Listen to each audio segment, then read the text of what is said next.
Dengar suara. Bismillah.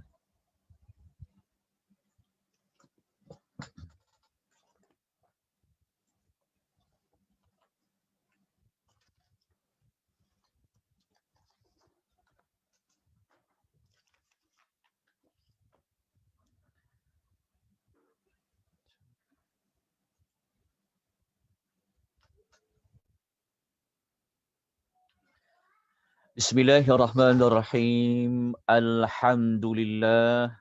Alhamdulillahi rabbil alamin.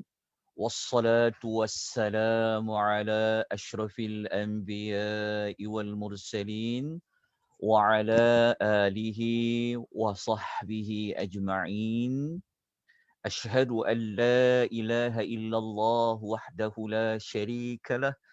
وأشهد أن محمدا عبده ورسوله اللهم صل وسلم على نبينا محمد وعلى آله وصحبه ومن تبعهم بإحسان إلى يوم الدين أما بعد السلام عليكم ورحمة الله وبركاته. Alhamdulillah, segala puji bagi Allah di atas segala rahmat dari Allah. Selama-lamanya kita seharusnya memperbanyakkan puji-pujian kepada Allah. Kita juga mengucapkan puji-pujian Alhamdulillah kerana di antara tanda kita bersyukur kepada Allah di atas nikmat, kita dapat sekali lagi buat pertemuan yang kelima, siri yang kelima di dalam kita mencari pengajaran hidayah petunjuk daripada suratul Al-Kahfi. Moga-moga pengisian kita pada pagi ini dikurniakan rahmat oleh Allah. Allah memberikan kita kebaikan yang banyak. Allah memberikan kepada kita keberkatan daripada apa yang kita lakukan ini daripada permulaan sehingga pada penghujungnya. Moga Allah Ta'ala memberikan kita bimbingan, kita lapangkan dada kita, kita ikhlaskan niat kita semata-mata kerana Allah Subhanahu wa Ta'ala. InsyaAllah pada pagi ini kita akan menyambung ayat yang ketiga sehinggalah kepada ayat yang keenam. InsyaAllah pada pagi ini kita akan masuk kepada ayat 3, 4, 5 dan 6.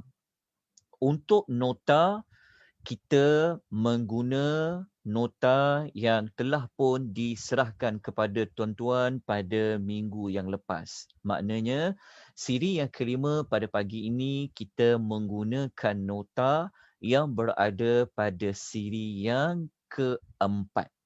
So dekat nota tu akan ada cover ditulis siri keempat. Dekat siri 4 tu kita juga akan menggunakan nota itu untuk pembelajaran kita pada pagi ini untuk siri yang kelima. So jangan terkeliru. Ya, walaupun ni siri 5 tapi notanya masih lagi menggunakan nota pada siri yang keempat. Jadi sesiapa yang belum lagi mendapat nota, saya telah letakkan link Google di Zoom ataupun di FB Akademi Tadabbur Malaysia. So boleh dapatkan nota di situ. Jadi kalau siapa yang berada di Telegram Akademi, dia tak jumpa nota tu, maksudnya nota tu telah dimasukkan di Google Drive. Nanti dapatkan link tersebut. Ya. Kita teruskan kepada ayat yang ketiga. Untuk memahami ayat 3 ni, kita kena lihat ayat yang sebelumnya.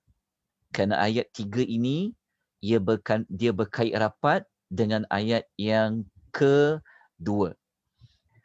Kita telah belajar pada siri yang keempat, pada kelas yang lalu, bahawasanya kita telah diberitahu oleh Allah Subhanahu Wa Taala di antara nikmat yang terbesar yang Allah telah kurniakan kepada Nabi SAW adalah nikmat Alkitab, iaitu turunnya Al-Quran. Yang mana Al-Quran ini Allah Subhanahu Wa Taala telah turunkan kepada hamba-Nya, iaitu Nabi Muhammad SAW, yang mana Al-Quran ini dia tidak ada sedikit ruang pun adanya kebengkokan. Quran ni dia tidak ada sedikit ruang pun sebarang kekurangan. Tidak ada. Carilah macam mana sekalipun, tidak akan jumpa.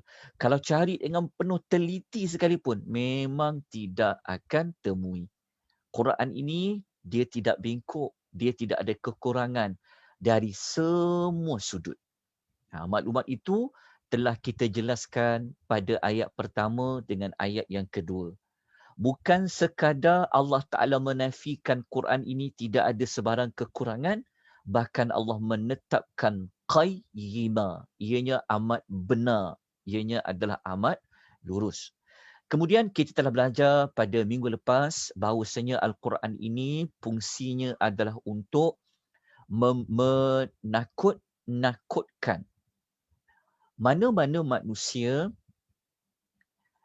yang macam mana? Manusia yang Allah tidak sebutkan manusia itu siapa pada ayat nombor 2, tetapi Allah sebut secara umum. Allah memberi amaran dengan ba'san syadida, dengan sesuatu benda yang sengsara, azab dia yang syadida. Yang mana azab itu dia sentiasa berada di sisi Allah. Sebab kita dah ulas pada minggu yang lalu bahawasanya pada perkataan ladunhu, ia berada pada sisi Allah. Bukanlah azab tu hanya diancam di dunia, tetapi dia ke akhirat hilang. Tidak. Azab tu sentiasa berada di sisi Allah Subhanahu wa ta'ala. Tapi ayat kedua Allah tidak menyebutkan secara spesifik dia siapakah yang boleh digolongkan yang mendapat ba'than syadidan min ladunhu. InsyaAllah pada pagi ini kita akan dapat jawapannya, iaitu pada ayat yang keempat. Kemudian Allah memberitahu kepada kita bahawasanya Quran ini ia memberikan berita gembira. Quran ni dia ada banyak berita gembira. Berita yang paling gembira dia ada pada ayat nombor 3. Sekejap lagi kita akan ulas. Tapi kita lihat, berita gembira itu bukan semua orang dapat. Berita gembira itu, walaupun Quran sebut berita gembira dapat ganjaran yang baik, tetapi berita gembira itu dia hanya akan dapat bagi sesiapa yang al-mu'minun, yang dia beriman kepada 6 rukun iman. Tapi tidak cukup dengan dia beriman saja. Dia perlu sentiasa melakukan amal soleh. Maka kalau dia dah beriman, dia dah buat amal soleh, maka Allah janjikan kepada mereka lahum. Kalau kita tengok pada ayat sebelum ni, Allah mengatakan mereka ni dapat apa? Lahum ajran hasana. Kita tengok ayat lahum ajran hasana. Kejap. Okey.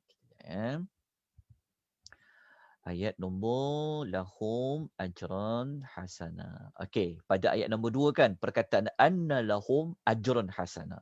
Jadi kalau dia dah sentiasa beriman, dia dah sentiasa melakukan amal soleh, maka Allah berikan kepada mereka sesungguhnya untuk mereka itu ajran. Ajran ni dia adalah ganjaran. Dia adalah balasan. Okey.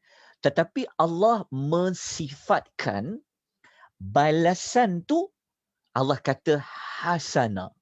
Okey, bulatkan perkataan hasana. Gariskan perkataan hasana ataupun highlightkan perkataan hasana. Kerana dia berkait rapat dengan ayat nombor 3. Jadi untuk lebih menghayati ayat nombor 3 ni, kita kena ambil pada perkataan hasana. Perkataan hasana tu adalah yang baik. Yang paling baik, hasana. Tapi Allah tidak sebutkan lagi yang hasana tu apa dia. Cuma Allah bagi tahu dulu. Kalau dia beriman, kalau dia sentiasa melakukan amal soleh, cukup syarat-syarat amal tu dipanggil soleh, maka untuk mereka tu dia dapat ajra. Ajra tu ganjaranlah, balasan. Tapi sifat pada balasan itu Allah Ta'ala kata hasanah. Balasan tu balasan yang paling baik. Dia akan dapat balasan. Maknanya Allah janji dapat balasan. Tapi sifat balasan dia akan dapat tu adalah yang baik. Okey. Jadi ayat 2 ni dia seperti dia mengajak kita kepada nak tahu apa dia ajaran hasanah tu? Apa dia ajaran hasanah tu? Tapi kita tahu Allah bagi tahu, Allah janji memang dia akan bagi ganjaran yang paling baik, ganjaran yang baik. Tapi Allah tidak sebut apa dia.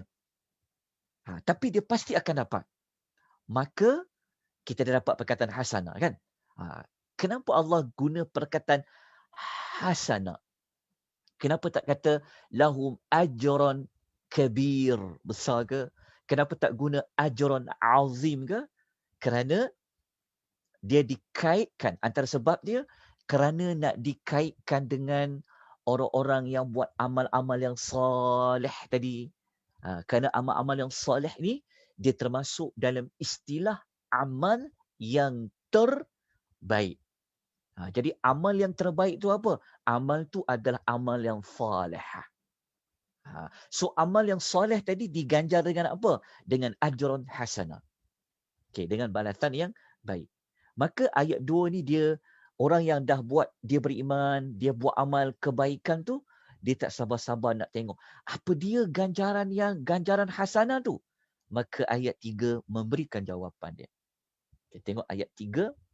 Yang ayat 3 ini Allah mengatakan makithina fihi abada.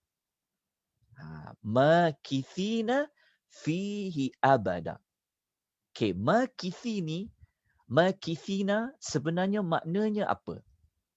Dalam terjemahan, kita tak nampak sebenarnya secara jelas perkataan makithino. Dia sebenarnya, sebab tu kita kena lihat Quran tu, sebab kadang-kadang terjemahan ni dia tak menampakkan. Nak dapat penghayatan makisi ni, kita kena tengok dari sudut bahasa. Makisi ni apa? Okey, makisi ni sebenarnya, yang ni nota tambahan. Tuan-tuan kena catatlah.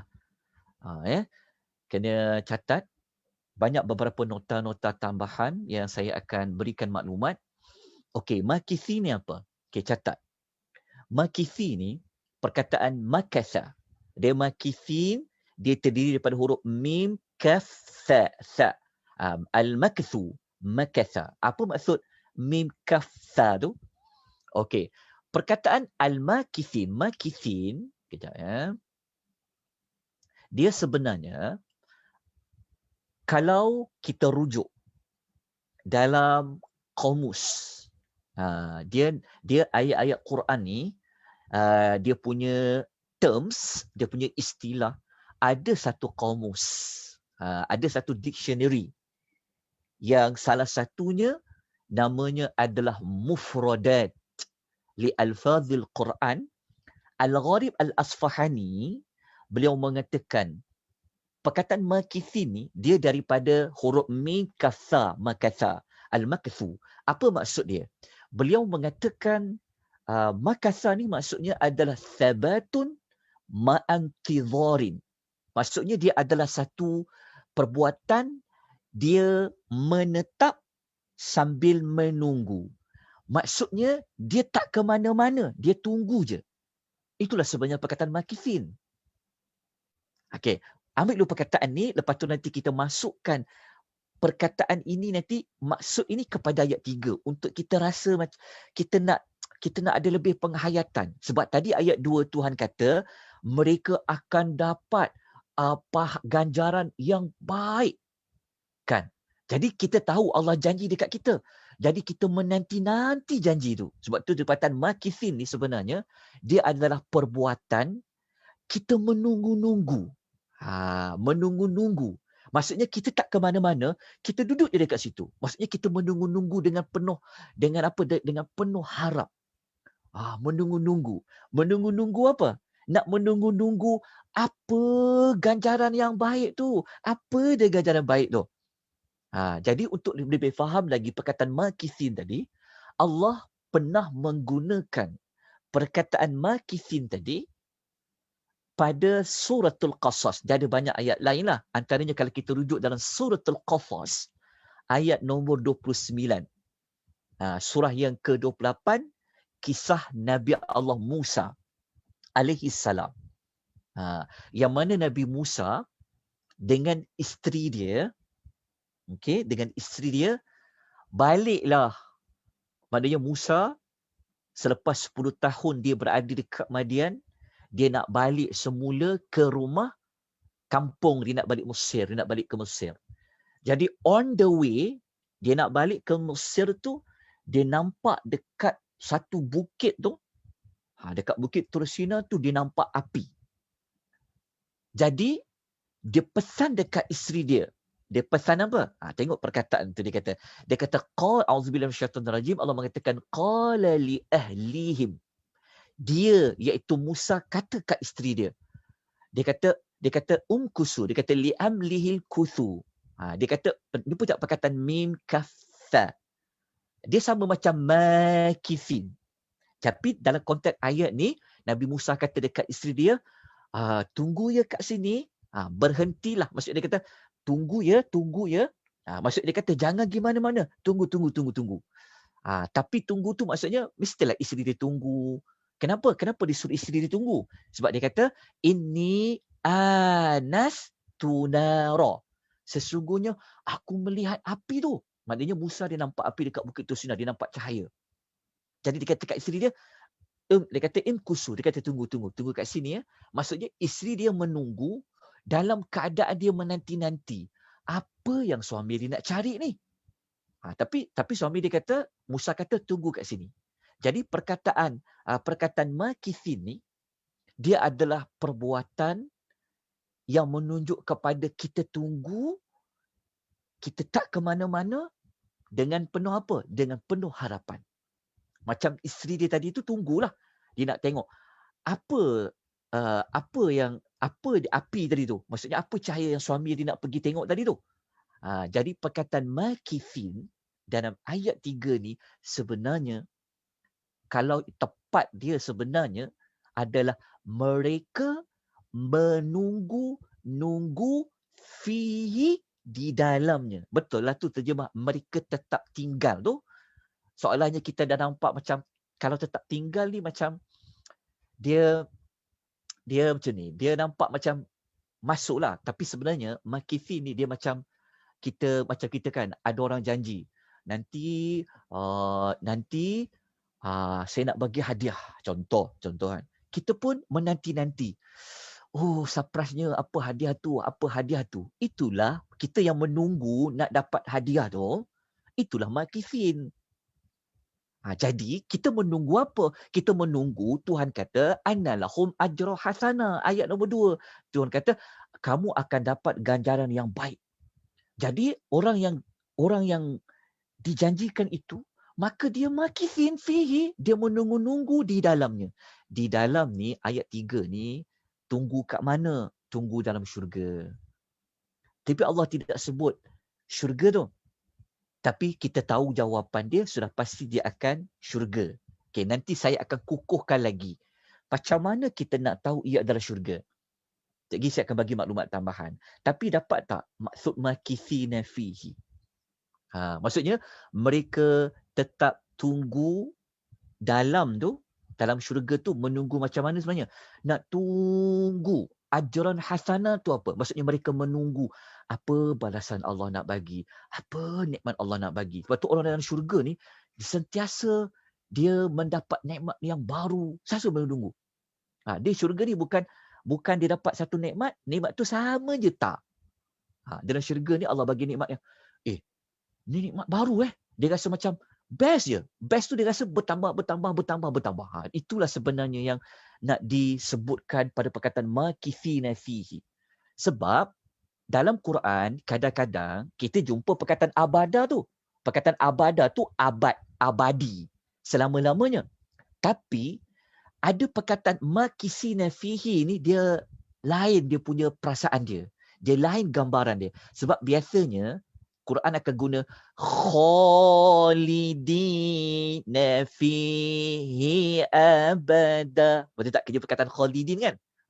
Mereka tetap tinggal di dalamnya selama-lamanya. Perkataan khalidina fi khalidin. Khalidin ni kekal selama-lamanya. Tapi dekat ayat 3 ni Allah Taala tidak guna khalidin. Kenapa tak guna khalidina fihi abada? Kerana Allah Ta'ala nak sesuaikan pada ayat yang kedua tadi, sebab ayat kedua Allah kata mereka dapat ganjaran yang baik. Jadi orang yang dia dah buat, dia dah beriman, dia dah buat amal soleh, maka mereka menanti-nanti dengan penuh harapan. Apa dia ajaran hasanah tu? Maksudnya syurga lah. Tapi itulah yang saya nak terangkan pada tuan-tuan dan puan, supaya kita lebih menghayati pada perkataan makithina fihi. Maksudnya masuk dalam syurga, duduk dekat dalam tu sambil menanti-nanti. Maknanya ayat ni menunjukkan ada saja Allah nak bagi. Ada saja Allah nak bagi tu. Nikmat tu dia berbeza-beza. Lepas tu dia duduk dalam syurga tu macam mana? Abada. Dalam keadaan selama-lamanya. Jadi moga-moga jelas tentang ayat yang ketiga ini. Beza kalau guna khalidina fihi. Beza kalau guna makithina fihi. Kalaulah orang tanya, macam mana kita nak kata ayat 3 ni adalah syurga? Macam mana kita nak kaitkan dia dengan syurga? Sebab tak ada perkataan jannah.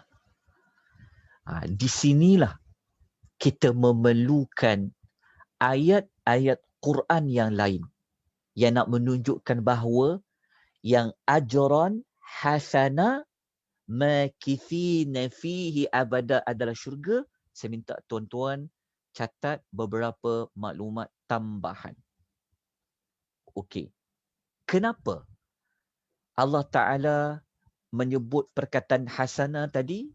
Sebenarnya perkataan hasana ia ada kaitan dengan syurga. Kena tulis, ada maklumat tambahan.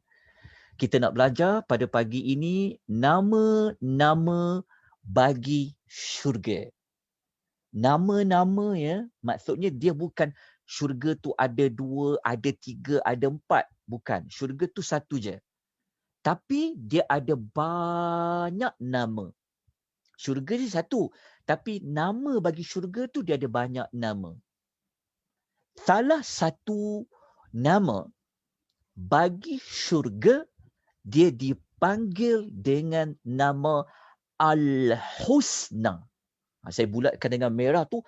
Al-Husna tu dia sebenarnya adalah nama bagi syurga. Maknanya syurga lah. Cuma syurga itu Allah memberikan namanya adalah Al-Husna. Sama tak macam ayat 2 perkataan ajran hasana. Ganjaran yang baik.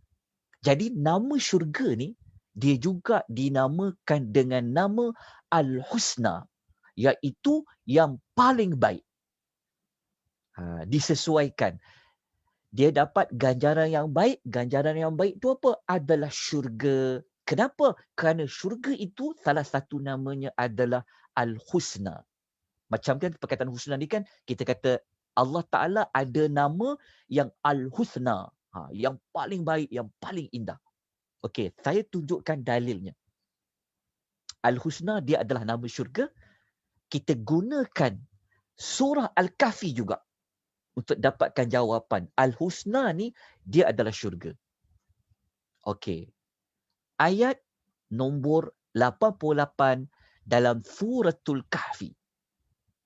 Okey, ayat nombor 88 dalam suratul Kahfi kita akan jumpa perkataan Al-Husna dekat situ. Okey, nanti catat ayat nombor 88, cari ayat dia. Kalau kita pergi dekat ayat nombor 88, tapi kita tak belajar lagi, tapi kita gunakan ayat 88 suratul Kahfi ini juga untuk mengukuhkan bahawa ayat 2 kata lahum ajran hasanah tadi, yang mereka duduk dalam syurga tu menanti-nanti penuh harapan makisi tadi, sebenarnya adalah syurga. Jadi kalau kita rujuk ayat nombor 88, Allah Ta'ala berfirman, wa amma man amana wa amila salihah. Adapun orang yang telah beriman, wa amila salihah, dan dia telah beramal salih. Mereka ni apa? Falahu, maka baginya, untuknya tu apa? Jazaan. Baginya adalah jaza. Jaza ni maksudnya balasan. Balasan apa? Jaza'anil husna. Dia akan dapat balasan. Jaza ni adalah balasan lah. Balasan tu apa? Al-husna, yang paling baik. Yang paling baik al-husna tu sebenarnya ia adalah syurga. Sebab salah satu nama bagi syurga itu dia dipanggil dengan istilah al-husna. Okey, jadi rupa-rupanya al-husna ayat nombor 88 ni yang paling baik kan adalah syurga. Kenapa? Balasan yang paling baik sekali sudah tentu jawapannya adalah syurga. Jadi lepas ni kita mungkin boleh guna perkataan al-husna. Jadi al-husna ni adalah nama bagi syurga. Okey, tak cukup ayat nombor 88, saya minta tolong catat beberapa ayat lain yang mengguna perkataan al-husna yang merujuk kepada nama bagi syurga. Baik. Ayat lain tolong catat. Okey. Surah Yunus. Surah Yunus, surah nombor 10, ayat nombor 26. Okey, catat kat situ. Surah Yunus, ayat nombor 26. Tuan-tuan kena catat. Tidak semua maklumat saya boleh beri di dalam nota. Sebab tu jangan harap 100% maklumat itu dia berada dalam nota. Okey? Kena catat juga. Baik. Surah Yunus, ayat nombor 26, tuan-tuan akan jumpa perkataan al-husna. Dekat situ merujuk kepada syurga, nama bagi syurga. Okey, ayat lain adalah suratul Ra'di. Surah Ar-Ra'di. Suratul Ra'di, surah yang ke-13, ayat nombor 18. Ayat nombor 18. Dan satu lagi ayat yang kita boleh rujuk. Ada banyak ayat sebenarnya dalam Quran ni. Okey, yang ketiga adalah Suratun Nisa, surah nombor 4 ayat 95. Suratun Nisa, surah nombor 4 ayat 95. Catat ayat ni nanti lepas habis kelas, ada waktu kosong dan sebagainya, cari perkataan tu. Tulis siap-siap dekat kolam terjemahan, dia adalah syurga. Kemudian ayat yang berikutnya berada dalam surah Al-Anbiya. Surah nombor 21, suratul Al-Anbiya, ayat 101. Ayat 101. Kemudian surah yang berikutnya adalah surah Fussilat. Surah apa? Surah Fussilat. Jenuh nak menyebut dengan lidahnya. Surah Fussilat. Ayat nombor 50. Terlihat ayat nombor 50 surah Fussilat. Okey, dah tulis? Kemudian surah An-Najmi. Suratun Najmi. Suratun Najmi ayat 31. Suratun Najmi ayat 31. Kemudian Suratul Hadid. Suratul Hadid ayat nombor 10. Suratul Hadid ayat nombor 10. Okey, siapa yang sempat catat, tolong tinggalkan dekat bahagian chat, ulang balik semula ayat tersebut. Siapa yang boleh catat di bahagian komen di FB, Tada Academy tu tulis kat situ senarai ayat yang salah pun saya sebutkan supaya rakan-rakan lain mereka boleh dapat ayat tadi. Itulah Al-Husna. Okey. Dapat tuan-tuan dan puan, so kalau jumpa Al-Husna pada ayat-ayat yang disebutkan tadi, sebenarnya ia merujuk kepada nama-nama syurga. Baik, dia ada banyak lagi nama lain. Kita nak tahu nama-nama yang lain? Ke saya nak teruskan dengan ayat berikutnya? Mana kita nak? Nak saya sebutkan nama-nama syurga yang lain ni, ataupun saya nak teruskan pada ayat berikutnya? Bersalah juga saya ni sebenarnya. Okey. Ada nama yang lain. Saya sebut je nama dia, lepas tu saya bagi satu contoh ayat cukup.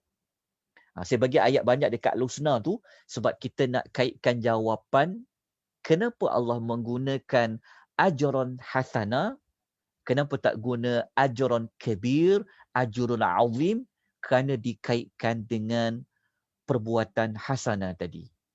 Okey. Nama lain bagi syurga, kadang-kadang dia dipanggil dengan nama Darus Salam. Darus Salam. Dar maknanya tempat tinggal yang sejahtera. Tempat tinggal paling selamat sekali adalah dalam syurga. Darus Salam. Okey, saya bagi satu contoh ayat je. Okey. Suratul Al-An'am ayat 127. Suratul Al-An'am ayat 127. Akan jumpa perkataan Darussalam. Nama syurga yang ketiga, dia dipanggil dengan nama Tuba. Dengan nama Tuba. Sekali je dalam Quran Allah guna perkataan Tuba.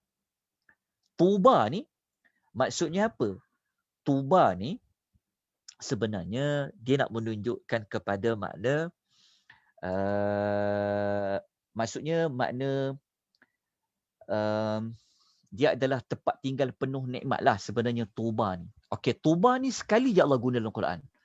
Okey, tulis Suratul Ra'di. Suratul Ra'di ayat 29.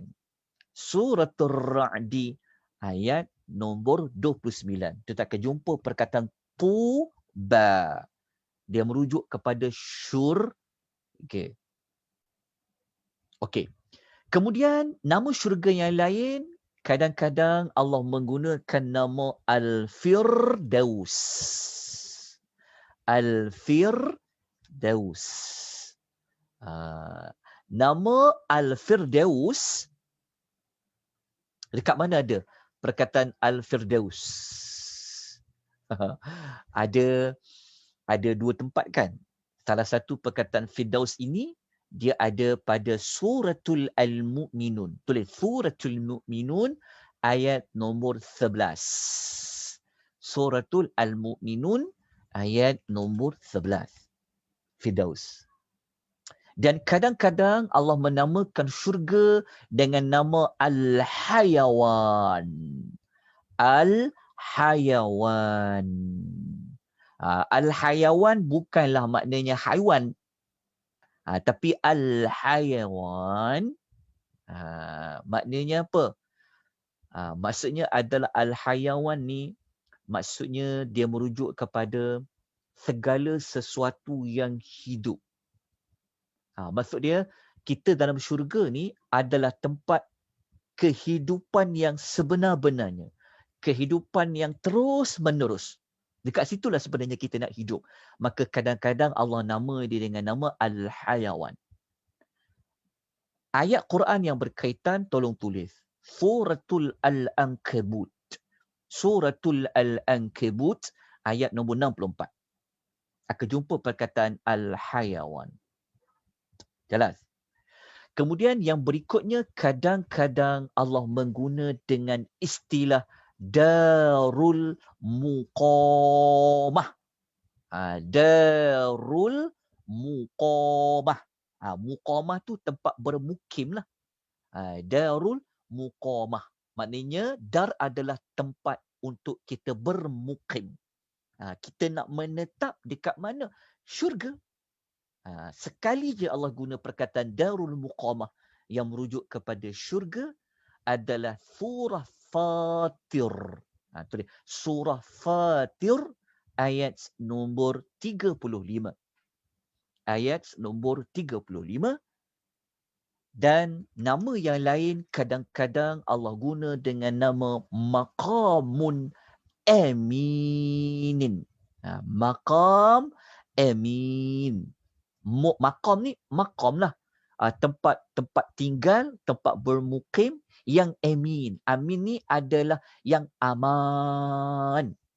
Kadang-kadang Allah panggil syurga ni adalah tempat tinggal, tempat mendiami yang sangat aman. Dia panggil maqamun amin.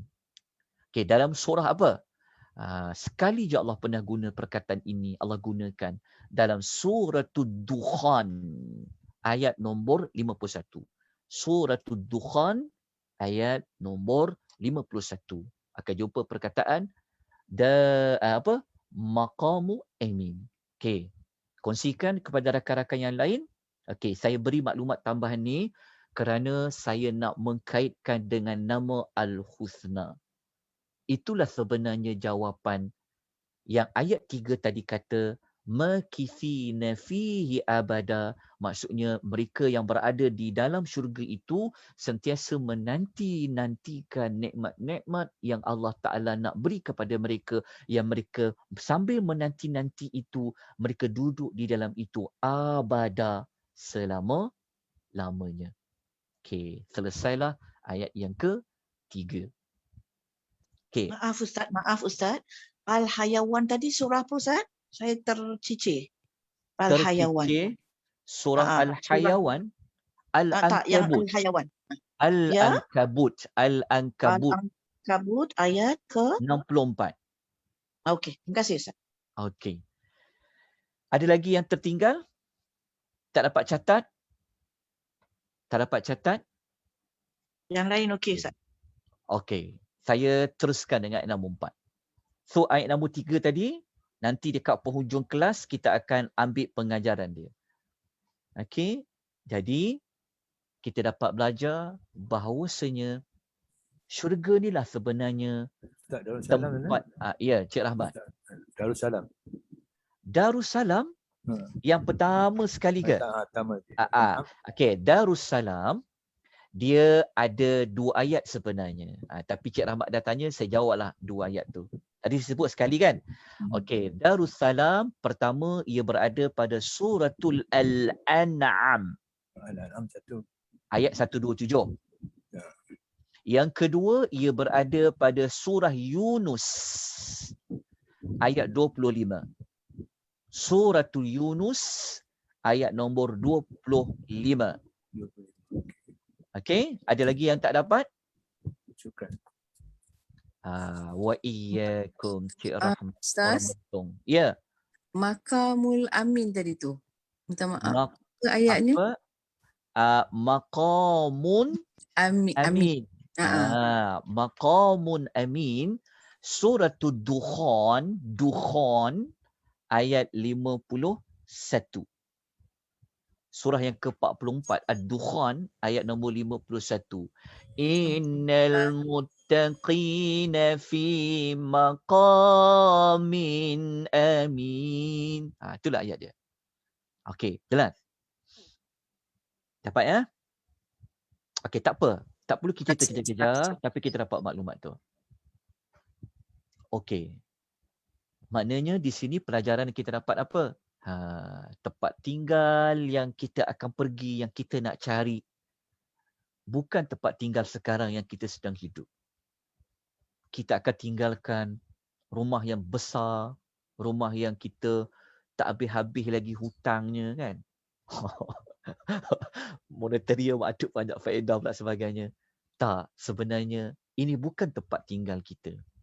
Tempat tinggal kita yang sebenar-benarnya adalah syurga.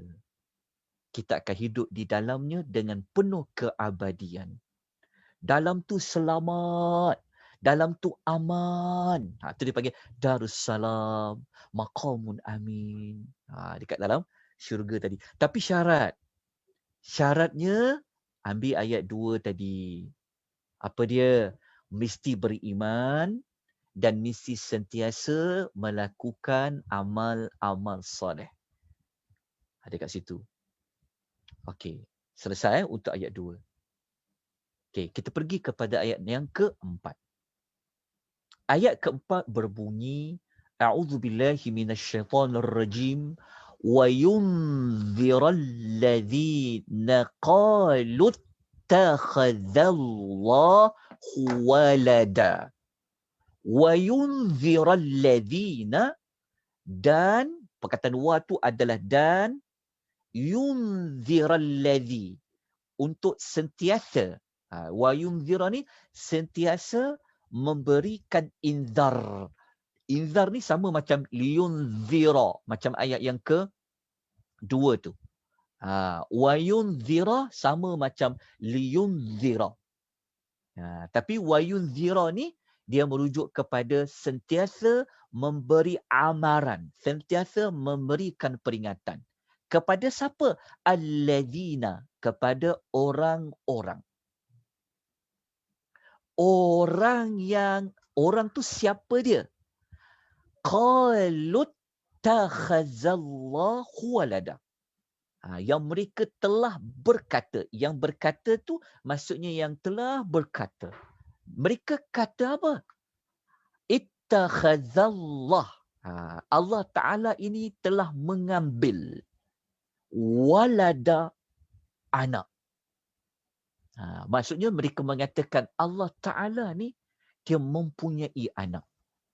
Mereka yang memperkatakan Allah Ta'ala ini dia ada anak, dia mengambil anak, dia ada anak, mereka inilah sebenarnya yang Al-Quran cakap pada ayat 2 tu, mereka inilah sebenarnya yang diancam, yang diberikan amaran akan dapat ba'san syedidan. Mereka diberikan amaran bahawasanya mereka akan dapat sesuatu yang sengsara, iaitu azab yang syedid, azab yang berat. Maksudnya ayat 4 ni dia merupakan jawapan kepada ayat 2. Jawapan macam mana? Kalau ayat 2 Allah menyebut secara umum siapa-siapa saja dia boleh terkena ba'san syadidah. Dia umum. Tetapi dalam ayat nombor 4 Allah menyebutkan dalam ramai-ramai yang Allah Ta'ala beri amaran ba'san syadidah ayat 2 tadi, salah satu darinya disebut secara khusus ni. Mereka ini adalah yang mengatakan Allah itu ittakhadzallahu walada. Yang mengatakan Allah Ta'ala ni mempunyai anak. Okey, maknanya ayat nombor 4 menyebut secara khusus apa yang Allah menyebutkan secara umum pada ayat nombor 2. Okey. Kenapa dikhususkan? Maksudnya, kenapa dispesifikkan? Mereka yang mengambil anak ini, mengatakan Allah tu mempunyai anak, dispesifikkan mereka ini akan mendapat ba'san syadidah. Kenapa? Okey, dalam kaedah. Tengok nota yang berikutnya. Kenapa Allah menspesifikkan? Okey, kata Al-Imam Ar-Razi dalam Mafahitul Ghaib, ataupun dinukilkan juga oleh Dr. Wahbah Az-Zuhaili rahimahumullah ta'ala alaih, kedua-dua ulama tafsir ni mengatakan, kenapa Allah sebut secara spesifik? Kerana Allah mengkhususkan. Dia panggil istilah dia,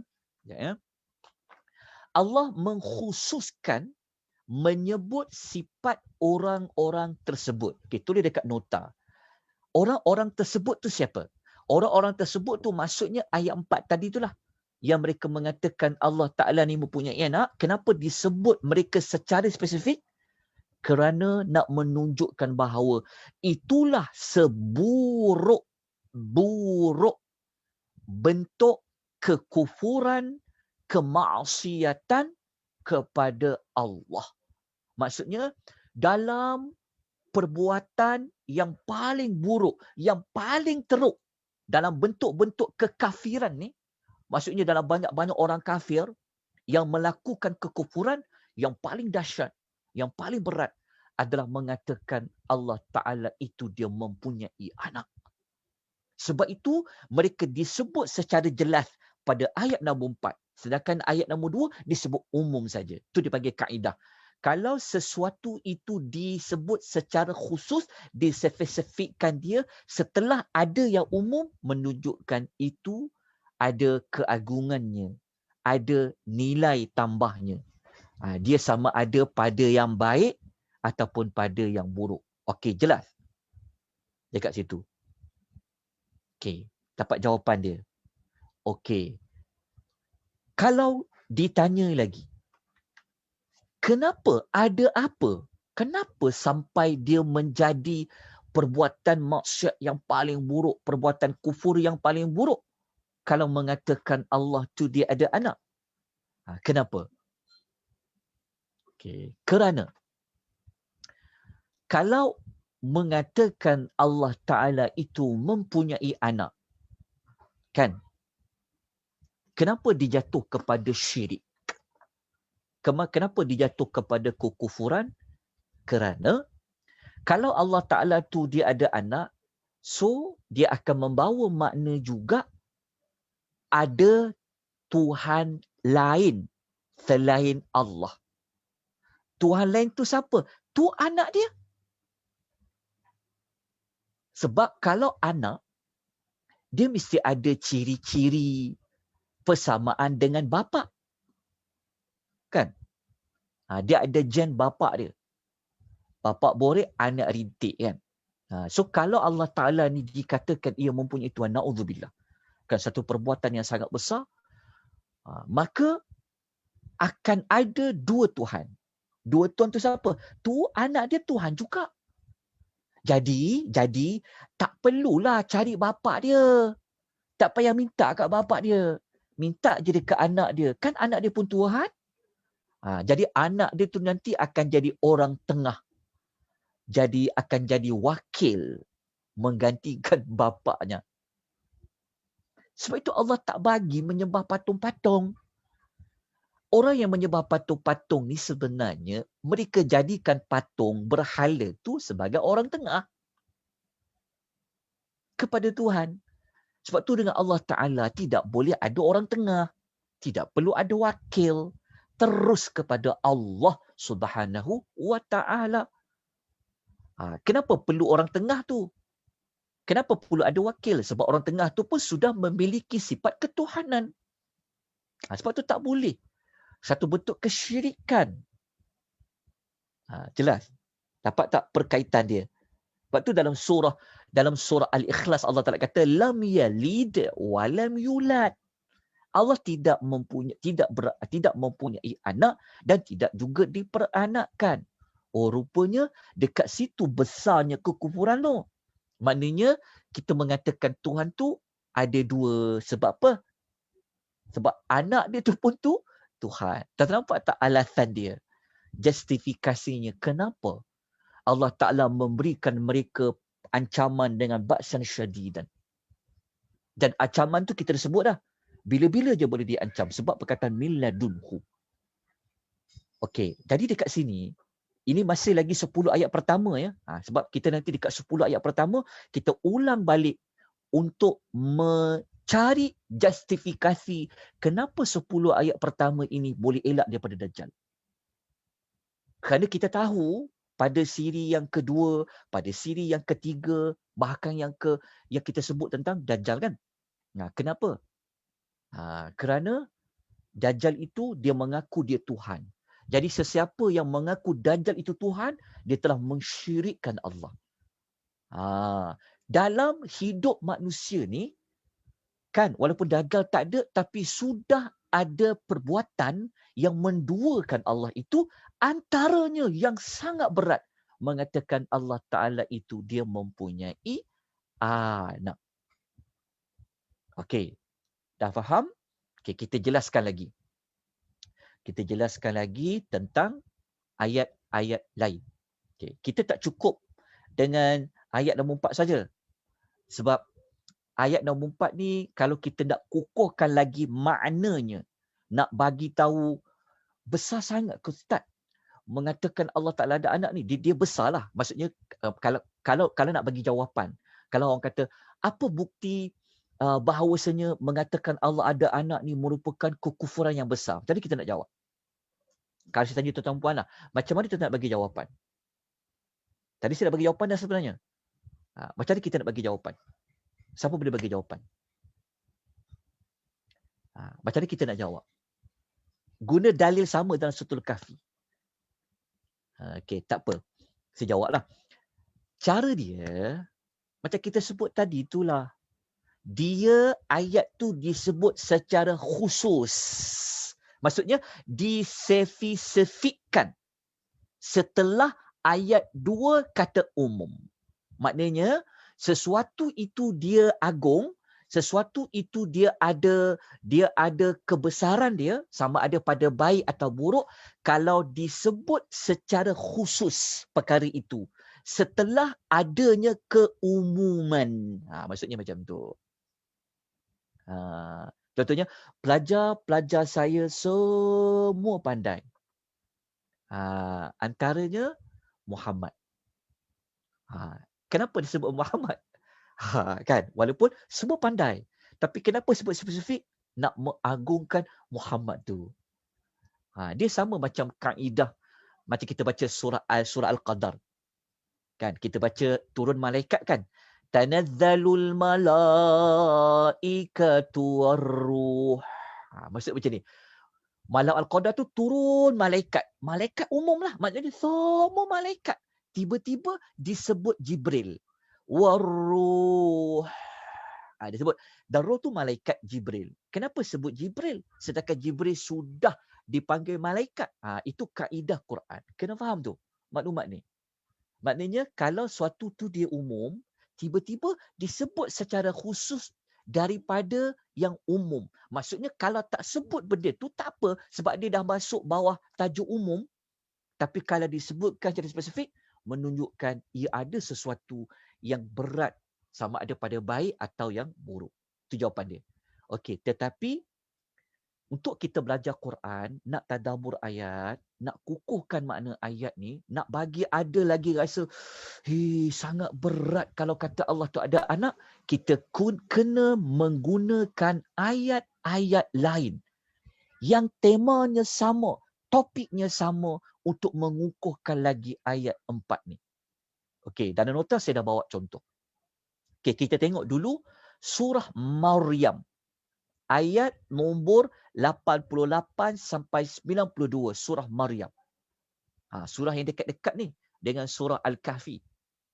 Okey, kita tengok dalam surah Maryam. Kalau kita baca dekat surah Maryam tu, kita tengok ya, macam mana betapa beratnya dosa mengatakan Allah Ta'ala ada anak. Allah mengatakan ayat nombor 88. Wa qalu takhazallahu ar-rahmanu walada. Mereka mengatakan Allah Ta'ala tu yang Rahman tu dia ada anak. Dia sama macam ayat nombor 41. Kan? Okey. Ayat 89 surah Maryam Allah Ta'ala kata apa? Laqad ji'tum syai'an idda. Dekat sini kita jumpa jawapan. Mengatakan Allah ada anak ni dia punya kesan dia apa? Mereka telah melakukan satu kemungkaran yang sangat besar. Idda tu. Dia punya kesan dia tu, Allah Ta'ala kata apa? Takadus samawatu yatafattarna minhu wa tanshaqqul ardu wa takhirrul jibalu hadda. Allah mengatakan, langit ni hampir-hampir dia nak terpecah. Disebabkan apa? Disebabkan apa yang mereka kata tentang Allah Ta'ala tadi tu. Dan Allah Ta'ala kata gunung-gunung ini pun hampir menjadi runtuh. Bukan gunungnya. Bumi ni hampir nak terbelah. Gunung Ganang hampir menjadi hancur lebu. Tuan tengok. Kenapa Allah Ta'ala cakap macam tu? Maknanya langit ni mereka tahu kebesaran Allah. Sebab tu kalau kita belajar tentang langit, kita akan tahu langit ni sebenarnya dia hidup. Bumi ni hidup. gunung ganang ni dia hidup. Bumi ni kenal pencipta dia siapa. Gunung ni dia kenal pencipta dia siapa. Bumi dia tahu siapa Tuhan dia. Maka mereka tahu keagungan Allah Ta'ala ni menyebabkan kalau ada orang kata Allah Ta'ala ada anak ni, mereka punya takut dengan ucapan tu menyebabkan hampir pecah langit ni. Dan hampir bumi ni menjadi terbelah, gunung ganang menjadi runtuh. Berat tak tuan-tuan puan? Berat. Lepas tu Allah Ta'ala mengulang sekali lagi. Anda'u lirrahman diwalada. Kerana mereka mendakwa Tuhan yang Maha Pemurah tu mempunyai anak. Lepas tu Allah Ta'ala tegaskan. Wa ma yanbaghi lirrahmani ayyattakhidha walada. Padahal tak patut pun bagi Tuhan yang Maha Pemurah itu dia mempunyai anak. Okey, ni surah Maryam. Okey, tapi kalau kita hanya berpada pada surah Maryam, kita cuma hanya dapat jawapan apa? Kita cuma hanya dapat jawapan, oh berat ya kesan dia sampai langit-langit. Okay, kita dapat jawapan tambahan. Tapi tak cukup lagi. Sebab apa? Sebab kita tak dapat jawapan siapa manusia tu yang kata Allah Ta'ala tu ada anak.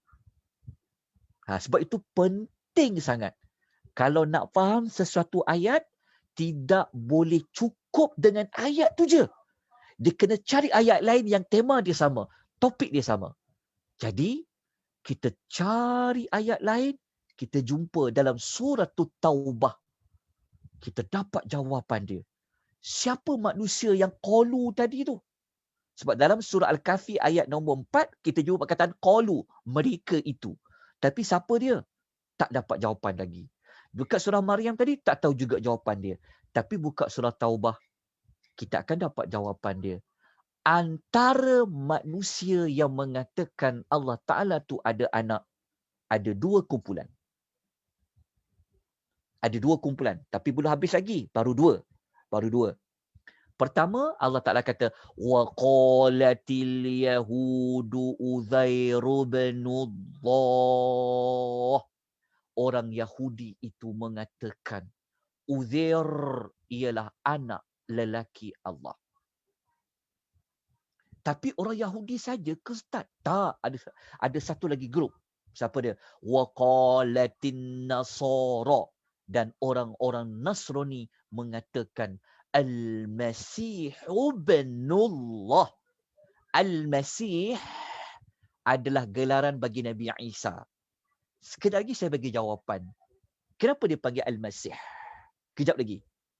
Okay, kita sebut dulu. Orang Nasrani, Kristian, mereka mengatakan Isa yang digelar Al-Masih adalah Ibnullah, ialah anak Allah. Jadi berapa jenis manusia kita dapat tahu? Dua kan? Pertama orang Yahudi, kemudian orang Nasrani. Orang Yahudi mengatakan ada seorang lelaki namanya adalah Uzair. Dia anak lelaki Allah. Dan orang Kristian kata Nabi Isa itu yang digelar Al-Masih adalah anak lelaki Allah. Okey, maknanya kalau kita ambil ayat 30 surah Taubah ni, kita letak dia dengan ayat nombor 4 suratul Kahfi, maknanya orang Yahudi dengan orang Nasrani, mereka inilah sebenarnya yang Allah Ta'ala maksudkan pada ayat nombor 4 ni. Untuk memberikan peringatan kepada orang-orang yang mengatakan Allah tu mengambil anak. Siapa mereka itu? Orang Yahudi. Siapa mereka tu? Orang Nasrani. Dan siapa-siapa yang akan datang lah. Bukanlah hanya pada dua ni saja. Tapi kita dapat jawapan dua kumpulan manusia ni. Mereka ni kalau masih ada perbuatan macam ni, dia diancam dengan ayat 2 tu apa? Ba'san syedida. Okey. Jelas? Dapat? Okey, cuma saya mohon maaf kerana saya tidak dapat nak beri jawapan Uzair itu siapa sebenarnya. Saya puas saya cari jawapan. Saya cari jawapan tu. Tidak diterangkan oleh Allah secara jelas. Uzair ini siapa? Dalam ayat Quran tak ada, dalam hadis pun tak ada. Walaupun ada para ulama mengatakan Uzair ini adalah lelaki yang dalam Al-Quran tu yang cerita dia mati 100 tahun tu. Dia dalam Quran ada satu cerita seorang lelaki yang dia nak tengok kiamat ni macam mana, tiba-tiba Allah matikan dia 100 tahun. Lepas dia mati 100 tahun tu, dia hidup balik. Allah Ta'ala tunjuk depan mata dia macam mana himar dia. Dia berjalan, dia nak pergi travel, dia lalu satu kampung. Tiba-tiba dia nampak kampung ni macam runtuh. Kampung dia runtuh, hancur. Lepas tu dia pun terdetik dalam hati dia. Macam mana ya Allah Ta'ala nak hidupkan nanti kampung ni, orang-orang yang dah mati tu. Tiba-tiba Allah matikan dia. Sebenarnya Allah matikan dia 100 tahun tau. Tiba-tiba Allah hidupkan dia balik. Lepas tu dia hidup, Allah Ta'ala tanya dekat dia, engkau sebenarnya dah mati berapa tahun? Dia kata, dia rasa macam baru lagi. Sebenarnya tak, Allah kata dia mati 100 tahun. Lepas tu Allah Ta'ala tunjukkan dia, himar dia yang tinggal tulang je. Tinggal tulang, Allah Ta'ala tunjuk depan mata dia. Kau tengok macam mana tulang di tubuh daging. Itu ada ayat dia dalam suratul Al-Baqarah. Tetapi ulama yang kata pendapat saja, tetapi tidak didokongi oleh ayat Quran dan hadis yang mengatakan lelaki itu adalah Uzair yang mati selalu. Tidak ada. Jelas, walaupun ada pendapat, tapi pendapat kalau tak disokong dengan Quran dan hadis yang sahih, maka ia boleh jadi benar, boleh jadi tak benar. Jadi saya minta maaf, saya memang tak dapat maklumat tentang Uzair itu siapa. Tapi memang orang-orang Yahudi, mereka menganggap Uzair itu anak lelaki Allah. Mereka katakan Al-Masih Isa itu adalah anak Allah. Okey. Saya akan bagikan jawapan pada pagi ini kenapa Nabi Isa itu dipanggil Al-Masih. Ada yang bertanya sebelum ini. Saya memang tak jawab lagi sebab memang nak tunggu diberi jawapan pada siri kali ini.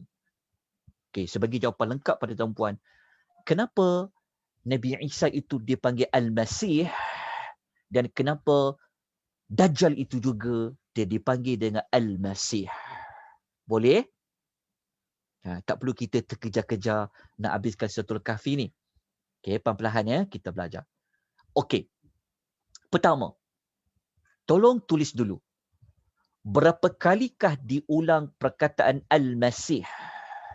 Di dalam Al-Quran, jawapannya ada 7-11. Bukan. Ada 11. Ada 11 kali disebut perkataan Al-Masih di dalam Al-Quran. Okey, tolong tulis. Kata pada ni, dia boleh snap lah. Boleh tengok. Okey, saya tak letakkan nama surah, tapi saya letakkan nombor surah dengan nombor ayat. Okey. Yang pertama, ia berada dalam surah Al-Imran. Ayat 45. Ini semua pasal Nabi Isa ya. Ini semua pasal Nabi Isa. Tapi Allah menggunakan gelaran Al-Masih. Okey, ada berapa kali Al-Masih? 11. Yang kedua pada suratul Nisa. Nombor 4 tu maknanya nombor surah. Iaitu surah An-Nisa ayat 157 dan suratul Nisa ayat nombor 171. Kemudian dalam suratul Nisa ayat nombor 172. Okey, nanti buka Quran, tolong cari maklumat ni. Kemudian berada pada suratul Maidah. Surah Maidah surah yang kelima. Dia berada pada ayat 17, ada 2 kali. Ayat 72, ada 2 kali. Dan pada ayat nombor 75, ada perkataan Al-Masih. Betul tak? Buka suratul Al-Maidah. Contoh. Ayat berapa tadi? Ayat nombor 17. Jumpa tak perkataan Al-Masih? Ada 2 kali kan? Cuba buka 72. Tuan-tuan janganlah terima bulat-bulat pada saya. Kadang-kadang saya ni banyak salah dia. Jadi tolong tengok balik. Siapa-siapa di Quran tu tolong bantu saya tengok. Betul tak? 72. Ada 2 kali perkataan Al-Masih. Al-Masih. Sebab dia huruf ha kan. So kena bunyi ha pedas sikit lah. Al-Masih. Kan. Okey, dapat? Okey. Surah yang terakhir yang mengandungi kalimah Al-Masih merujuk kepada Nabi Isa adalah surah yang ke-9, surah Taubah. Ayat 30 dengan ayat nombor 31. Dipanggil Al-Masih. Okey, dapat? Ada 11 kali. Okey, sekarang mari kita cari jawapan. Kenapakah Nabi Isa itu dia dipanggil Al-Masih? Okey.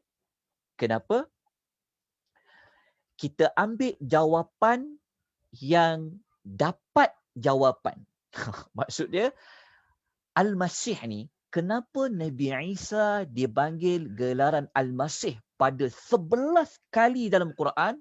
Kenapa? Ada lebih kurang 4 dan 5 jawapan. Ada 5 pendapat. Okey. Saya sebut dulu pendapat. Pendapat yang kita boleh pegang kerana ada dalil dia. Sebab kalau pegang pendapat ni, macam-macam lah pendapat. Tapi kita ambil dulu pendapat yang ada dalil. Tapi pendapat ni para ulama yang berilah. Bukan saya beri. Maknanya ulama-ulama yang alim, yang ada ketokohan mereka. Tetapi kita ambil dulu pendapat yang ada dalil. Okey, pendapat pertama, kenapa dia panggil Al-Masih? Okey.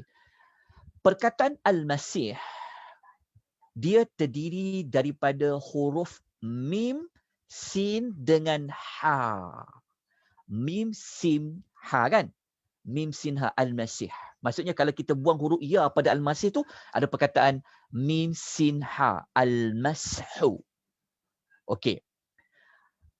Perkataan Al-Mashu, ia bermakna menyapu. Maksudnya kalau kita, maksudnya usap. Dia macam menyapu, mengusap. Itulah maksud Al-Mashu. Tulis dulu. Okey, Al-Mashu, mim, sin, ha, merujuk kepada menyapu atau mengusap. Kalau macam tangan saya ni, macam tangan, saya nak usap tangan saya, usap. Itu dipanggil Al-Mashu, mengusap. Maksud macam tu. Okey, dapat? Okey. Kalau nak kukuhkan lagi makna mengusap atau menyapu, catat surah Al-Ma'idah. Tulis dulu. Suratul Ma'idah, surah nombor 5, ayat nombor 6. Surah yang kelima, ayat nombor 6, kita akan jumpa perkataan menyapu, iaitu mashu. Okay, ayat nombor 6 pasal wuduk. Pasal wuduk, ambil air wuduk, kan? Kalau kat kepala kita, kan, kita kena buat apa? Air wuduk. Kita basuh ke kepala kita, ambil air basuh ke?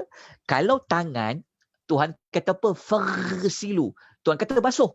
Basuh tu maksudnya dia bukan just untuk sapu je. Basuh tangan. Farsilu. Wujuhakum. Kan muka kita tak boleh sapu je. Sapu. Tak. Muka kita kena basuh. Dengan kedua tangan. Tapi kepala, dengan kepala kena buat apa? Kepala Allah Ta'ala kata, wamsahu biru'usikum. Maksudnya kepala, sebab tu kita hanya usap dia kan. Sapulah kepala-kepala kamu, kata Allah. Jumpa tak perkataan wamsahu? Maknanya, perkataan Al-Masih, dia ada kaitan macam ayat wuduk, sapu kepala tu. Maknanya, makna Al-Masih, dia dikaitkan yang pertama dari sudut Nabi Musa ni, dia dikaitkan dengan perbuatan mengusap. Okay, itu makna pertama Al-Masih, mengusap. Menyapu. Dia usap apa? Dia, makna pertama dia mengusap, kata para ulama. Okey, saya sebutkan dalil dia. Dia mengusap apa?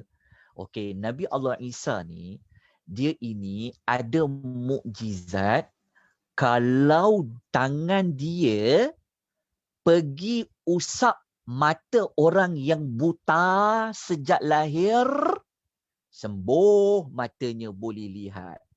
Nabi Isa kalau dia mengusap kulit-kulit yang kena penyakit sopak, penyakit sopak tu akan hilang. Faham tak maksud dia? Okey. Maknanya kalau Nabi Isa masih ada sekarang turun kat muka bumi, kalau ada siapa yang mata dia tak nampak sejak lahir kan? Kalau Nabi Isa ada, dia sapu dengan tangan dekat mata tu, boleh tengok balik orang tu. Itulah makna pertama. Makna pertama yang kata macam tu pendapat siapa? Kalau kita rujuk dalam, yang ni saya ambil dalam Lisanul Arab. Dalam satu kamus namanya Lisanul Arab. Ibnu Manzur. Sebab dia perkataan Arab kan masyhur.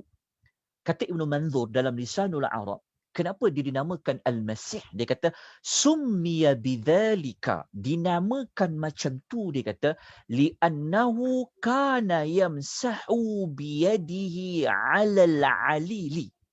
Dia kata Ibnu Manzur rahimahullah, dia kata, kenapa dinamakan Al-Masih? Kerana baginda ni, Nabi Isa ni, kalau dia usap guna tangan dia pada orang yang sakit. Sakit apa? Wal akmaha wal abrath.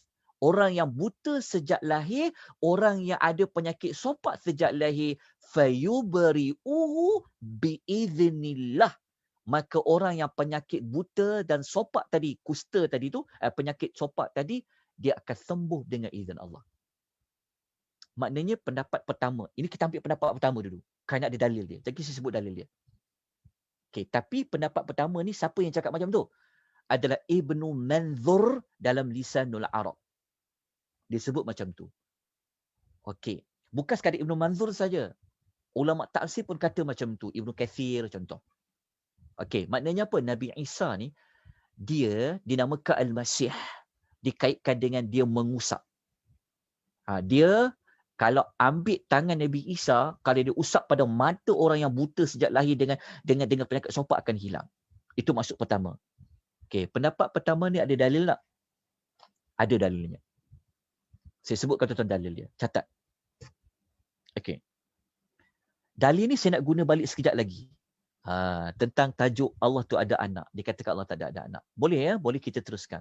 Okey, tengok. Tulis dalil dia yang kata Nabi Isa ni, dia kalau mengusap mata orang buta boleh baik dengan penyakit sopak, ada. Ada 2 surah. Pertama, kita boleh rujuk dalam suratul Ali Imran, ayat nombor 49, muka surat 56. Okey, buka muka surat nombor 56 dalam Quran, ayat 49, surah Ali Imran. Kita akan jumpa pada ayat itu yang saya telah warna merahkan dia. Siapa ada Quran, cepat-cepat dia buka, dia gariskan. Dekat situ dalilnya. Nabi Allah Isa ni, dia ada 4 mukjizat tau. Dia ada 4 1 2 3 1 2 3 4 ya. Dia ada 4 mukjizat, kata silap saya, nanti saya akan sebut 4 tu apa. 2 daripada mukjizat Nabi Isa, Allah Taala kata wa ubriul akmah. Perkataan al-akmah itu adalah orang yang buta sejak lahir. Wal abrath adalah penyakit sopak. Nabi Allah Isa alaihi salam, tengok terjemahan dia. Dia kata apa? Allah Taala kata dia apa? Nabi Isa kata, dia kata, aku juga boleh menyembuhkan orang yang buta matanya sejak lahir dipanggil apa? Al-akmah. Lepas tu dia juga boleh mengubati penyakit sopak, dipanggil apa tadi? Wal-abrath. Al-abrath. Okey. Dah tulis surah tu. Surah yang kedua berada pada suratul Maidah, ayat 110, Muka surat 126 suratul Maidah. Okey, cari maklum ayat ni, bulatkan, akan jumpa pada perkataan وَتُبْرِئُ الْأَكْمَهَ وَالْأَبْرَصَ بِإِذْنِي. Nabi Isa kata, dia boleh buat apa? Dia kata Allah Ta'ala kata kepada Nabi Isa, engkau ni Isa boleh menyembuhkan orang yang buta sejak lahir dan orang yang ada penyakit sopak sejak lahir dengan izin aku. Macam mana Nabi Isa dia menyembuhkan orang yang buta? Itu dia panggil Al-Masih. Maknanya dia gunakan tangannya, dia sapu dekat mata orang yang buta tu, sembuh orang tu. Kalau Nabi Isa masih ada dekat muka bumi ni, kalau dia turun lah. Siapa sempat jumpa dia akhir zaman kan? Kan? Sempat jumpa dia turun. Kalau dia buta, minta Nabi Isa tu sapu, sembuh dia. Sebab tu mukjizat Nabi Isa. Cuma adakah mukjizat itu masih ada pada akhir zaman? Wallahu ta'ala alam lah. Wallahu ta'ala. Tapi waktu Nabi Isa tu ada ketika di zaman dia, waktu dia dekat bumi lagi, dia boleh mengubati orang penyakit buta dan penyakit sopak. Itulah makna yang pertama. Al-Masih. Dapat tak jawapan? Ada 4 sebenarnya. Tapi cukup dengan jawapan tu dulu. Pertama. Okey, dah catat. Ada dalil tak? Ada dalil. Okey. Kenapa Dajjal tu dia dipanggil Al-Masih? Dia sama macam Nabi Isa tadi yang pertama. Pendapat pertama. Bukanlah Dajjal tu dia boleh menyapu mata orang jadi sembuh, tak. Dajjal ni sebenarnya dalam hadis menyebutkan, kalau kita masih ingat dalam hadis riwayat Muslim, tengok balik nota siri 1, 2, siri 2 tak silap saya, pasal Dajjal. Kita cari hadis. Nabi kata Dajjal ni mamsuh. Nabi kata dia adalah mamsuhul aini. Dalam riwayat Muslim ada. Tengok balik dalam nota. Nombor hadis 7550. Dajjal ni, Nabi kata dia ni adalah mamsuhul aini. Mata dia terhapus. Maksud dia, Nabi kan kita belajar, Dajjal ni kan dia cacat mata dia. Dalam lafaz lain, Nabi kata Dajjal ni, mata dia ni mamsuh. Mamsuh maksudnya kan mata dia macam lepeh kan, macam mata dia kan buta, cacat. Maksudnya matanya terhapus. Terhapus tu mamsuh. Mamsuh maksudnya telah tersapu. Maksudnya matanya terhapus tu maksudnya mata dia ni kan buta, cacat. Jadi Dajjal, kenapa dia dipanggil dengan istilah Masih? Kerana dia ada kaitan dengan mata dia yang mamsuh. Mamsuh ni maksudnya terhapuslah matanya. Tulis nama ulama yang kata Dajjal disebut sebagai Al-Masih kerana mata dia itu mamsuh. Ada dalil lah. Sebab hadis tadi sebut. Nabi kata mamsuhul aini. Tapi siapa ulama yang mengatakan dikaitkan dengan mata dia yang terhapus tu, itulah dia dipanggil sebagai Al-Masihud Dajjal, adalah Al-Imam Ibnu Athir. Ibnu Athir. Dalam kitab Jami' Al-Uthul fil Ahadith Ar-Rusul, jilid 4, muka surat pada nombor 20-23. Okey, tak apalah, Ibnu Athir. Dia sebut dalam Jami' Al-Usul, beliau mengatakan Summiyad Dajjalu Masihan. Dia kata dinamakan Dajjal itu sebagai Al-Masih li'anna 'ainahul wahidah mamsuhah, kerana salah satu matanya telah terhapus. Faham tak? Sebenarnya ada hadis yang menyokong. Okey, dapat makna Dajjal. Maknanya Dajjal ni habis. Kalau sebut Al-Masih tadi, dah dapat jawapan dah. Tapi Nabi Isa belum lagi. Sebab Nabi Isa ni dia ada lagi beberapa pendapat yang lain. Cuma kita dah dapat pendapat yang pertama. Okey, nak tahu pendapat yang kedua? kenapa Nabi Isa tu dia dipanggil dengan nama Al-Masih? Okey. Siapa yang dia ada kitab Qamus Al-Quran, kitab kitab Mufradat, dia boleh buka, dia boleh carilah tentang perkataan Al-Masih tu. Saya sebutlah yang kedua. Okey, yang kedua, kenapa Nabi Isa ni dia panggil dengan nama Al-Masih? Okey, saya nukilkan dulu kata-kata Al-Imam Ibnu Katsir. Okey, Ibnu Katsir rahimahullah dia kata, kenapa Nabi Isa dipanggil dengan nama Al-Masih? Okey, yang kedua, dia dikatakan Al-Masih sebab dia banyak mengembara, banyak berjalan di atas muka bumi dan dia tidak berada pada satu tempat. Itu makna yang kedua, Al-Masih. Faham tak maksud dia? Sekejap, faham tak maksudnya?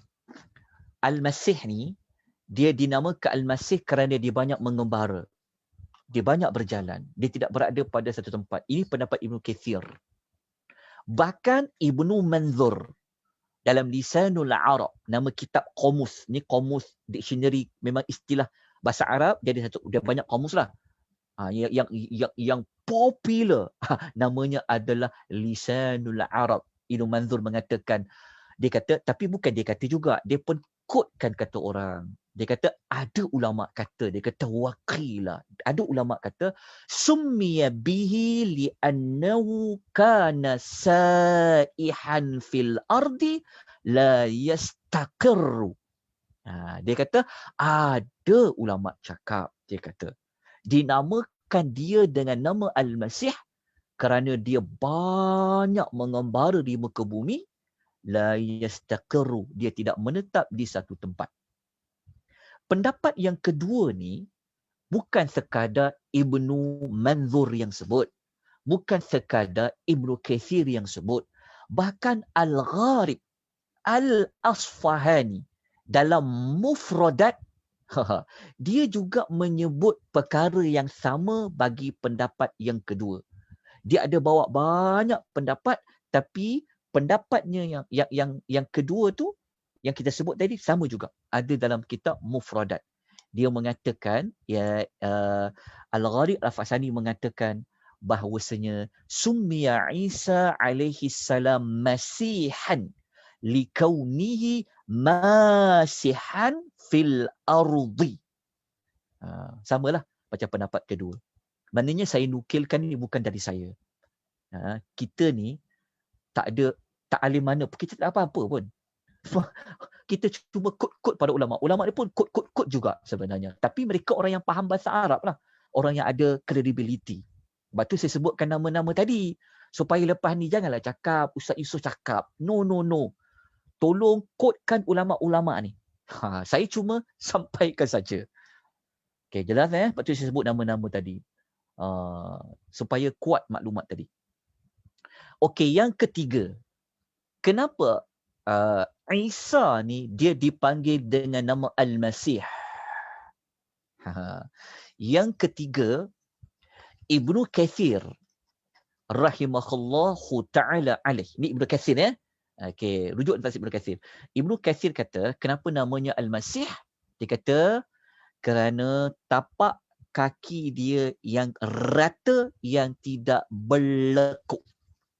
Macam kaki kita kan dia ada lekuk kan.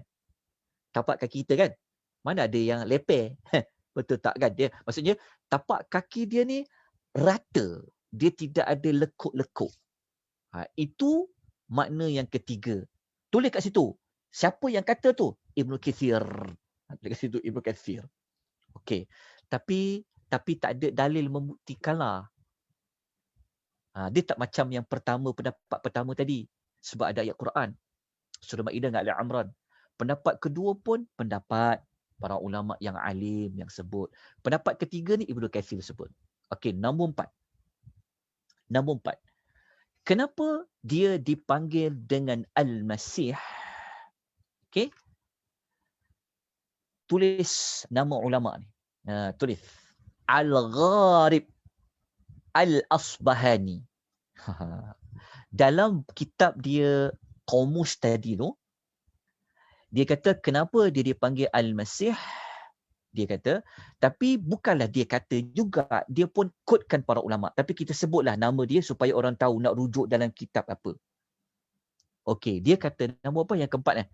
Okey, yang keempat, dinamakan dia Al-Masih. Dia kata,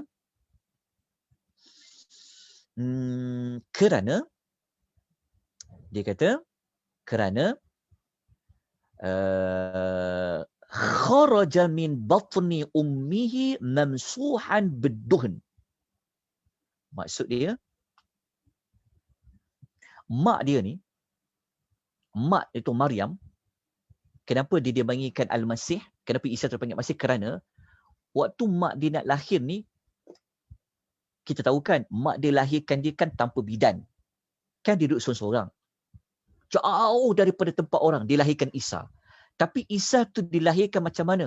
Dengan disapu di perut emak dia menggunakan beduhn. Beduhn ni maksudnya minyak. Maknanya, kenapa Isa tu dinamakan Al-Masih? Kerana disapu pada perut emak dia menggunakan minyak, lahirlah Isa tu. Sebab kita tahu Maryam, dia tak lahir tanpa ada bidan. Dia seorang je. Tapi kenapa? Kejap tapi kenapa dia dinamakan Al-Masih? Kerana disapukan pada perut emaknya dengan minyak, keluarlah Isa. Itu pendapat keempat. Tapi pendapat keempat ni tak ada dalil yang sokong. Maka ini hanya pendapat saja. Okey, jelas ya? Pendapat keempat. Pendapat yang kelima.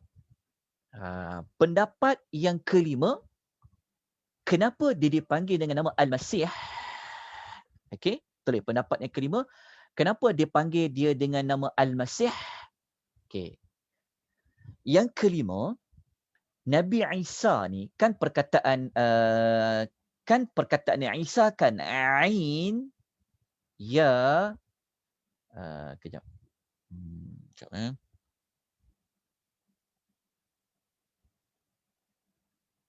Okey. Kenapa dia panggil nama Al-Masih? Sebenarnya memang nama dia. Kejap dalam bahasa Ibrani, iaitu bahasa kumpulan Nabi Isa ke bahasa Ibrani kan. Dia sebenarnya dia disebut dengan istilah huruf shin bukan sa. Al-Masih kan huruf sin. Dia dipanggil patutnya dia dipanggil masyuhan.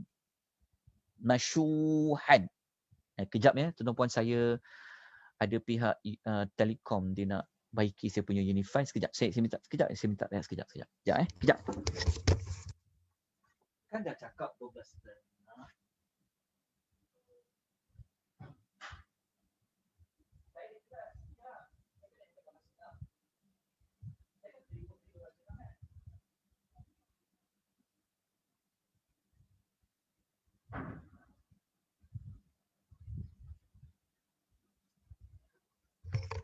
Okey, minta maaf tuan-tuan. Okey. Begini. Yang keempat, Nabi Allah Isa AS ni dulu nama dia sebenarnya memang digelar dia dengan nama Lima Ustaz. Yang kelima, nama dia adalah Masyuh.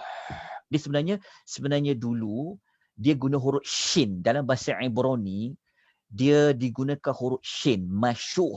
Ada Masyuh. Masyuh. Tapi perkataan masyuh tadi dalam bahasa Ibrani dia telah diarabkan, dia jadi dibuang shin, dibuang shin jadi sin lah. Itu dipanggil Masih. Dia macam Nabi Musa. Nabi Musa dalam bahasa dia dulu dipanggil apa? Dipanggil Musha. Musha, shin. Tapi ditukar jadi Musa. Itu pendapat kelima. Wallahu ta'ala a'lam. Saya sebut pendapat sajalah. Boleh rujuk dalam mufradat li alfazil Quran. Tapi nak ambil pendapat mana? Pendapat pertama tu dia didokongi oleh dalil lah. Wallahu ta'ala a'lam. Maka selesailah kita dengan nama kenapa Nabi Isa dia dinamakan sebagai Al-Masih.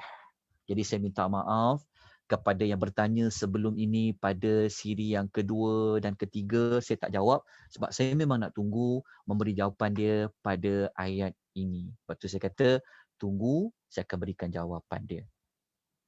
Okey, sebab nanti kalau saya bagi jawapan awal-awal, nanti sampai dekat ayat nombor 30 ni surah apa dekat surah Taubah ni nanti bisa ada orang tanya pula, Ustaz, kenapa dipanggil Al-Masih? Jadi saya tunggu pada maklumat ni. Ya. Okey, dapat 5 pendapat tadi. Wallahu ta'ala a'lam. Okey. Kita dah habis pada ayat nombor 4. Bukan habis tu, maksudnya kita dah dapat jawapan yang manusia yang termasuk dalam perbuatan dia diberikan amaran Allah mengatakan anak, dua kumpulan kita tahu. Siapa dia? Yahudi dengan Nasrani. Tapi bukan dua ni saja, ada lagi satu grup. Siapa dia? Kita akan sambung pada minggu depan. InsyaAllah kita sambung pada minggu hadapan. Saya tak boleh nak lanjutkan sebab memang ada kontraktor daripada TM nak, yalah kan kadang-kadang line saya unstable. Saya cuba pasang satu lagi line, saya tengok macam mana. Kalau tak boleh juga unstable, saya minta maaf lah banyak-banyak pada tetamu puan. Kerana itulah kadar yang mampu diperbaiki.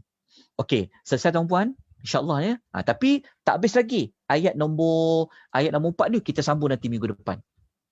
Kita akan ulang balik ayat nombor 4, nak kukuhkan lagi maklumat ayat nombor 4. Tapi saya minta dia sebaik tuan-puan, boleh tak tolong baca terlebih dahulu nota yang saya beri pada tuan-puan. Supaya nanti waktu kelas senang nak faham. Ya, saya minta maaf banyak. Saya pun tak dapat nak menjawab mana-mana soalan yang ada. Ya, kerana saya perlu bersiap sedia untuk untuk kontraktor tu. Okey ya. InsyaAllah moga-moga kalau kelemahan, kekurangan, kalau ada mana-mana fakta saya yang salah, tolong baiki, tolong bagi teguran. Kadang-kadang saya cakap ni kadang tak sedar banyak yang salahnya. Okey. InsyaAllah kita jumpa pada minggu depan. Aqulu qouli hadza wa astaghfirullahal azim. Wabila taufiq wal hidayah. Wassalamu alaikum warahmatullahi wabarakatuh.